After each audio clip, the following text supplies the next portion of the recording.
The Fremantle Football Club acquired Shai Bolton from the Tigers over the offseason, and I am saying that he is going to have a massive 2025, and this video is all about why. My name is Daz, I talk about footy, and if you could go ahead and click that subscribe button and the like button if you like the video, I would really appreciate that. And if you're already subscribed, you're an absolute legend, whether you are person 1 or 4,200 at this point. I love you all the same, and I really appreciate the support that you guys give the channel. Now, Shai, Freo, what is that going to look like? What does Freo need to improve in order to really accelerate themselves towards being a contender? And all of those good things is what I want to talk about. Now, some interesting things about Shai is over the course of his career is he has actually kicked 1.2 goals a game and averaging nearly 18 disposals, which is just pretty great numbers from a half forward who can rotate through the midfield. Take 2024, for example. How many players averaged 18 plus disposals and 1 plus goals this season? Only 8, which is pretty remarkable. You think of players like Dylan Moore, Brent Daniels, Christian Petrarca, Chad Warner, and Jason Horne-Francis as those that come to mind, as well as a couple of others. And he's going to a football club that is going to need a little bit of X factor. Take the last month of 2024 for the Dockers. They went 0-4, including losing the inconceivable game to the Bombers. That was a heartbreaking 1-point loss, but they had 3 others in there that culminated in a 20-point loss to Port Adelaide to finish their season. Losses to Geelong and GWS by under 2 goals, just adding to the pain. So acquiring Shai is only going to be seen as a good thing. How many more 18-year-olds can you really add to the mix? And Freo didn't draft too many of them, which is already a tick for mine, and adding in a player of Bolton's class is unbelievable. And if you think that he's a downhill skier, my easy response to that would be he's in a better side now, which would suit a downhill skier type of player. Now, considering he kicked 34 goals last year, I don't really think I can get on board with that. Yes, he didn't finish top 3 in the bottom side's best and fairest. Does that mean he is a bad player? No. And he actually reminds me of someone, and then I did a little bit of research and found out that the statistical similarities between these two players are unbelievable, because I was thinking to myself, who is a guy that could average round about the 20 disposals, kick a goal a game, he's never really in the top 3 of the best and fairest, but he's still seen as a really good player? Well, one of Richmond's main rivals is Collingwood, and Jordan De Goey is the player that comes to mind. Look at those numbers. Shai with a better goal return and Jordan De Goey with an extra disposal. Now, Shai is 2 years younger than Jordy De Goey is, but as far as comparisons go, I really like it, and Shai didn't play a whole lot of footy in his first 2 seasons, the 2017 and 2018, which of course went really well for the Tigers, winning the flag and then losing the preliminary final before going back-to-back in which he played a role. Now, there's no doubt that Shai's finals record is going to have to improve. Jordan De Goey has proven himself to be a very good finals player. Shai Bolton averages 12 disposals in finals. That will need to go up, although my argument there would be he is still only 26 years old. If Freo are going to be as good as maybe I suspect that they're going to be this year, he is going to be able to play some more finals in the first 2, even 3 years of his career, considering how young, upcoming and strong the top end of that list is. And one of the biggest joys that he is going to bring is being a 2/3 ground player. What does that mean? Well, defensive 50 is not really where Shai is going to damage the game, but where he's able to take absolute control is going to be from the opposition's 50-metre line to his offensive goal line, and anywhere in between, he's going to be a player that is going to have an impact, whether it's his delivery inside 50 or in front of the goals. He's actually not as inaccurate as you think, but I think we can all agree, whether you're a Richmond fan who was getting really annoyed with this throughout the last couple of seasons, or just a footy fan who wants to see players play the game the right way, stop kicking around corners on an acute angle, Shai. Closer to the boundary, good luck to you. And he's actually a better snapshot on a deeper angle than he is a shallow angle. And part of that is because Shai does not kick the ball very high. And the main reason you need to kick the ball high is to get the ball to arc and to spin. You've also got a bigger margin for error when you are trying to kick the ball higher, considering you are going to try and kick the underside of the ball. There is a bigger impact point on your foot. That's kind of how the shape of a footy works.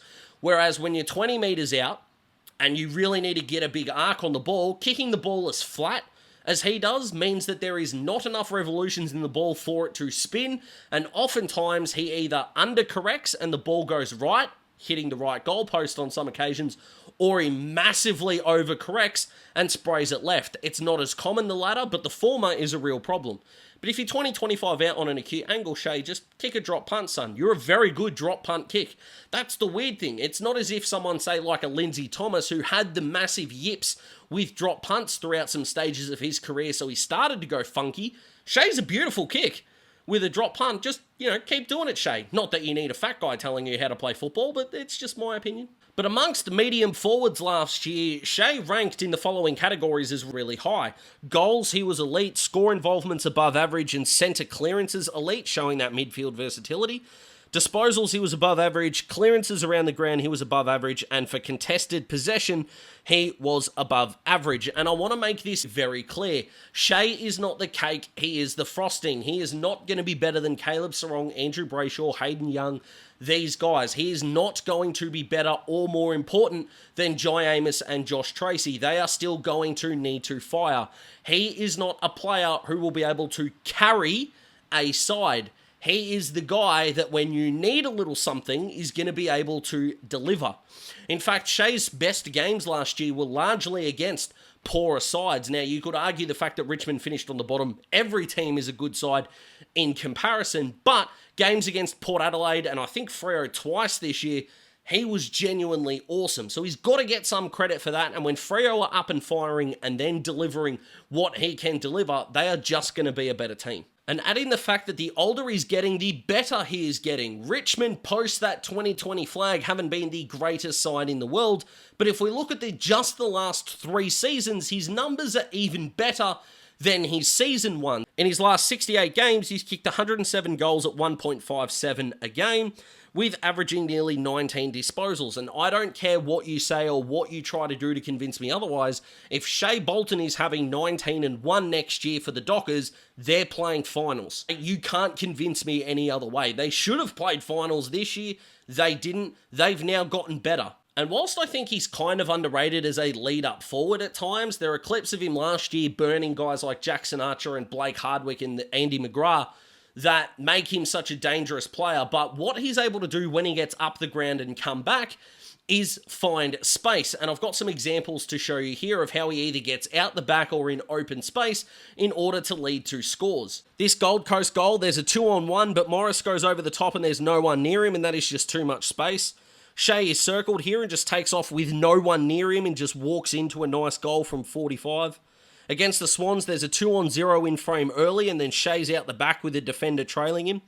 Against Melbourne, he's got 2 D's defenders in front of him here as he streams to goal. It is a beautiful kick, not giving Stephen May time to get there. Marlon Pickett darts this one behind Liam Baker, and even if it's an over kick and he didn't mean to hit Bolton, he is leading Andy McGrath to the ball drop and is effectively taking an uncontested mark. The Hawks in this clip dropped their spare defender back, which left Bolton in open space, and even when the defender comes at him, he's already at the 50 mark, and being such a beautiful long kick, just lobs it over the umpire's hat. 3 defenders are ahead of the 2 Richmond forwards, and as soon as Bolton sees the turnover, he runs into an open goal. He gets out the back in a foot race, and good luck Charlie to any small defender in that situation. With quick ball movement, Freo are caught napping and he's in so much space, and even at this stoppage, Lockie Ash just lets Shai Bolton run past him, and with that amount of space, he will make you pay. And when you think about the fact that guys like Caleb Serong or Andrew Brayshaw may get tagged next year, these stoppages inside 50 for the Dockers are going to become all the more dangerous, considering Shai is going to be around the mark as well. Considering that he is an above-average clearance player, as we spoke about before, it is going to be increasingly more difficult for the opposition to get the ball, hopefully, outside of Freo's forward 50. Now, going through all of Shai's goals last year, unfortunately, the only one he got from a tackle holding the ball from a pressure situation was when Jarman Impey, for some weird reason, just didn't kick the footy. I've watched all 34 of his goals last year. That's the only one that came from a holding the ball decision. We'd like to see that happen a little bit more, but in terms of what he can do versus what he can't do, what he can do is unbelievable. And if you're still thinking that he's maybe not as good as I'm advertising here, when we go to the non-key forward ranks, he was second according to AFL player ratings at Richmond and 12th in the competition. And if you're thinking to yourself, who rated better than Shai Bolton this year? Well, it was actually the Tiger that went to the other WA club, Liam Baker. So there you go. And then if you go to the midfielder forward ranks, he was second at Richmond and third in the competition outside of Liam Baker and Jason Horne-Francis. Whilst his best and fairest finish is not the yardstick we should be testing him against, we need to be testing his impact. And if that impact for you was not enough in a bad team, that will go up in a good team. It just has to.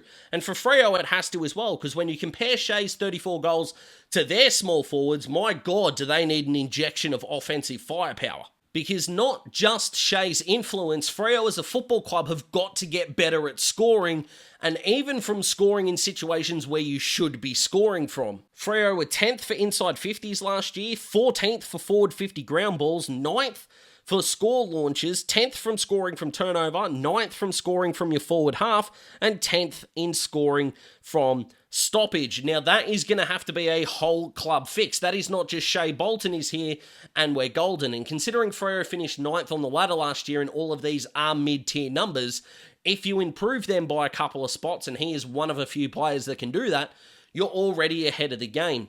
I do think that Caleb Serong and Andrew Brayshaw need to find a way to hit the scoreboard a little bit more, but they're already at the football club. Shai is just getting there, and that's why he is the focus of this video. But there is no doubt that he is better already than any other small player in Freo's forward line. And compared to the importance of their tools, Shai is the number 3 forward. He just has to be. And there are a lot worse number 3 forwards in the competition, some of them at Freo.